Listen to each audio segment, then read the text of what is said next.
transfers, even though zone transfers really are far and few in between these days because DNSSEC, places like Cloudflare, third-party providers like that. So, but it will give you some information to help you pinpoint your targets. So let's get started.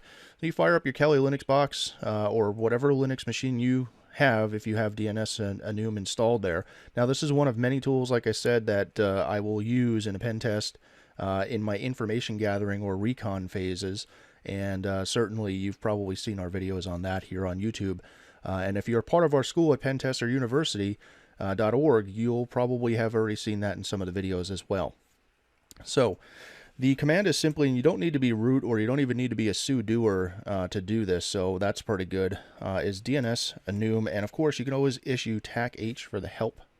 And you can get a list of all the flags and arguments that it actually takes. And you can do some pretty in-depth stuff with this. And I encourage you on your own time here to investigate every single one of these things.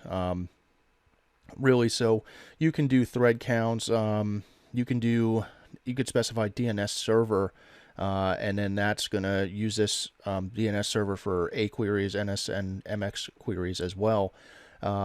You can do pretty much everything here. You can do some recursion. You can exclude certain regexes, and you can actually output your results to a XML file. So it can be imported in things like Magic Tree or other such tools like that. So let's go ahead and clear out the screen here. Now the website you're going to see us using is actually allowed. You're allowed to scan it. And it's called scanme.org, and that's actually created by the guy Fidor, which created Nmap. So kudos and a big shout out and thanks to him for allowing us to be able to scan. The only thing he asks is don't hammer his server with thousands of queries, every day. Use it to test some of your tools. So let's go ahead and try it out. DNS enum and scanme.org. Oops. .org. And hit enter. And you can see it actually puts it into a nice interface list for us here. So let's go through some of the information and see what it came up with. Now, mind you, if you were to enter in some of those flags that we looked at in the help section, you probably get better results, or more in-depth results. But just a basic overview of the tool here.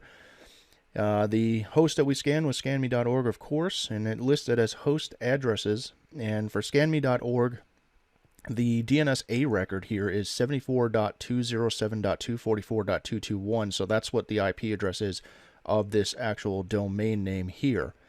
Now you can see the name servers they use here. Looks like they're using 5 name servers, NS1, NS2, NS4. It's all at linode.com, and of course those A records there pointing to those IP addresses of those specific DNS servers are in fact looking like they're in the same subnet range. However, the last digits are different. So that's something to note down. And it found a mail server here. Now, mail servers can be useful. You could check out to see what the mail server is. You could, go to see what server version they're using of whatever, SMTP or POP3 software they're using there. You can use this to be able to spoof. You can use this to brute force. You can use this for social engineering purposes using the first 2 scenarios. So there's a wealth of information in that itself. It may not look much to you guys, but I will tell you that it has helped me sometimes. Especially if you're trying to find hidden IP addresses on a company's, say for instance, you're doing an internal pen test, or you somehow got into the network and they have their own name servers there. Well, of course, you're going to want to find out everything that belongs in that name server. So any kind of hidden IP addresses or services maybe that are hiding on different servers somewhere, definitely a good tool. So, of course, like I said, it tried to do a zone transfer here and get the bind version. Bind is the software that runs most DNS servers, especially the ones out in the world these days.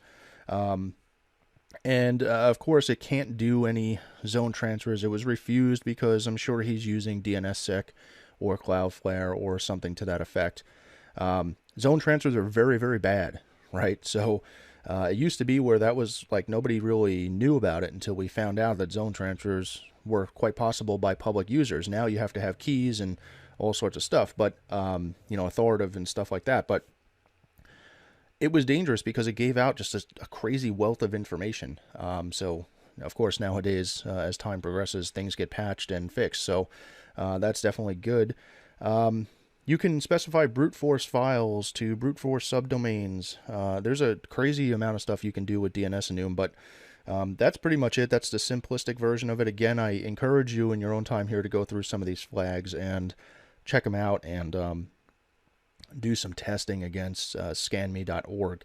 And again, guys, I hope to see you in the school. A lot of you I do see in the school, and I appreciate all that. I appreciate the support. It's definitely a more affordable option at pentesteruniversity.org than, say, Sans Pentest, and a lot of our information starts from start to finish.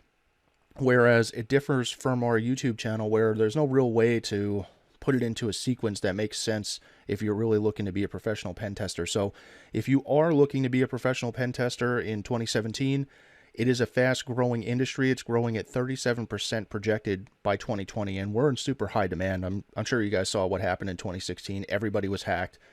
Everybody was phished. Everybody just went down. So this year, it's in huge demand. So if you want to get on the train and make some good money while you're having fun and doing what you like, head on over to pentesteruniversity.org and check it out. And again, guys, I'm going to do some more tool review videos here to keep the YouTube channel going, and I will either see you in school or I will see you here next time. Thanks for watching.